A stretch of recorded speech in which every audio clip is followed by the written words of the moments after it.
আসসালামু আলাইকুম রহমতুল্লাহ। চোখ থাকিতে যারা কোরআনের আয়াত সম্পর্ক অন্ধ ছিল, কেয়ামতে আল্লাহ তাদেরকে ঠিকই অন্ধ করে উঠাবেন। কত মারাত্মক কথা। আমরা মুসলমান, আমরা জানি পবিত্র কোরআন শরীফ আল্লাহ রব্বুল আলমিনের কুদরতি জবানের বাণী। কোরআন শরীফ পাঠ করা মানে আল্লাহর সাথে কথা বলা। কোরআন শরীফ পাঠ করা মানে নিজের অন্তরকে প্রশান্তি করা, নিজের চোখের শান্তি, চোখের জ্যোতি। কোরআন শরীফ পাঠ করলে চোখের জ্যোতি বাড়ে। এখন কোরআন শরীফ একটা অক্ষর পাঠ করলে 10 নেকি, এবং আপনি যদি শুধু আলিফ বলেন 10 নেকি, বা বলেন 10 নেকি। কিন্তু আপনি অন্যান্য পৃথিবীর অন্যান্য যে ভাষা আছে, ভাষার কোনো একটা অক্ষর উচ্চারণ করলে কোনো প্রমাণ দিতে পারবেন 10টা নেকি হয় বা একটা নেকি হয়? হয় না। পবিত্র কোরআন শরীফে আল্লাহ নিজে বলেছেন, রসুল পাক ইসলাম হাদিস শরীফ দ্বারা বলেছেন যে কোরআন শরীফ পাঠ করলে একটা অক্ষরের জন্য 10টা নেকি, আলিফ লাম মিম 3টা অক্ষরের জন্য 330 নেকি। তো এই জন্য আমরা মুসলমান হয়ে অধিকাংশ মুসলমানরাই কোরআন শরীফ পাঠ করতে জানি না, বা কোরআন শরীফ পড়া শিখি নাই, বা কোরআন শরীফ পড়াশোনা আমাদের ছেলেমেয়েদেরকে করাই নাই।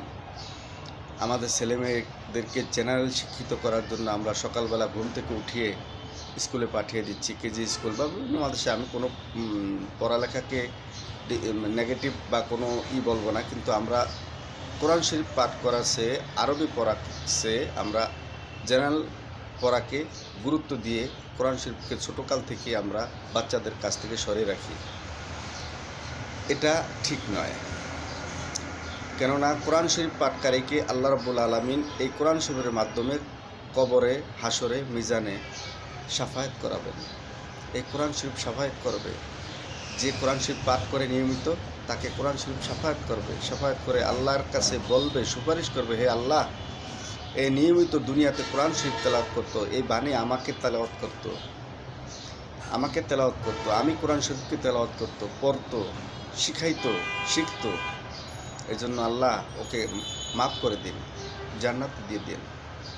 আল্লাহ এই কোরআন শরীফের মাধ্যমে কোরআন শরীফ পাঠকারীকে সুপারিশ করে জান্নাতে দিবেন। কত বড় নেক আমলের কাজ। কোরআন শরীফ আল্লাহ রাব্বুল আলামিনের কুদরতি জবানের বাণী, এটাকে আমাদের গুরুত্ব দিতে হবে। তাই ভাই, আমরা পিছনে যা ভুল করেছি সে ভুলগুলিকে পিছনে ফেলে শরমকে সরিয়ে দিয়ে আমাদের উচিত হবে পবিত্র কোরআন শরীফ শিক্ষা করা, যারা জানি না। আর যারা জানি, বেশি বেশি তেলাওয়াত করা।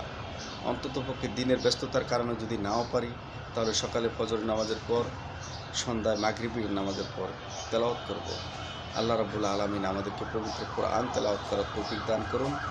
আল্লাহর আযাব থেকে আমাদেরকে মুক্তি দান করুন, এবং কোরআন শরীফ দিয়ে কোরআন শরীফ যেন আমাদের কবরে, হাসরে, মিজানে শাফায়াত করে, সেভাবে তেলাওয়াত করার তৌফিক দান করুন। ভিডিওটি যদি ভালো লাগে শেয়ার করে দেবেন অন্য ভাইকে জানার জন্য। কারণ অনেক মানুষ আছেন জানেন না কোরআন শরীফের গুরুত্ব কী, কোরআন শরীফের মর্ম কী, কোরআন শরীফ কার বাণী, এটা জানেন না, অথচ মুসলমান। আমি কোনো কাউকে নিচু করে বলছি না, কারণ সব কিছুর ঊর্ধ্বে থাকবে আমার পবিত্র কোরআন শরীফের তেলাওয়াত, নামাজ, রোজা, এগুলি সব কিছুর ঊর্ধ্বে থাকবে। এগুলির ভিতরে কোনো শরম লজ্জা রাখা যাবে না। আল্লাহ আমাদের ক্ষমা করে দিন। ভিডিওটি যদি ভালো লাগে, আবারও বললাম, একটু শেয়ার করে দিবেন।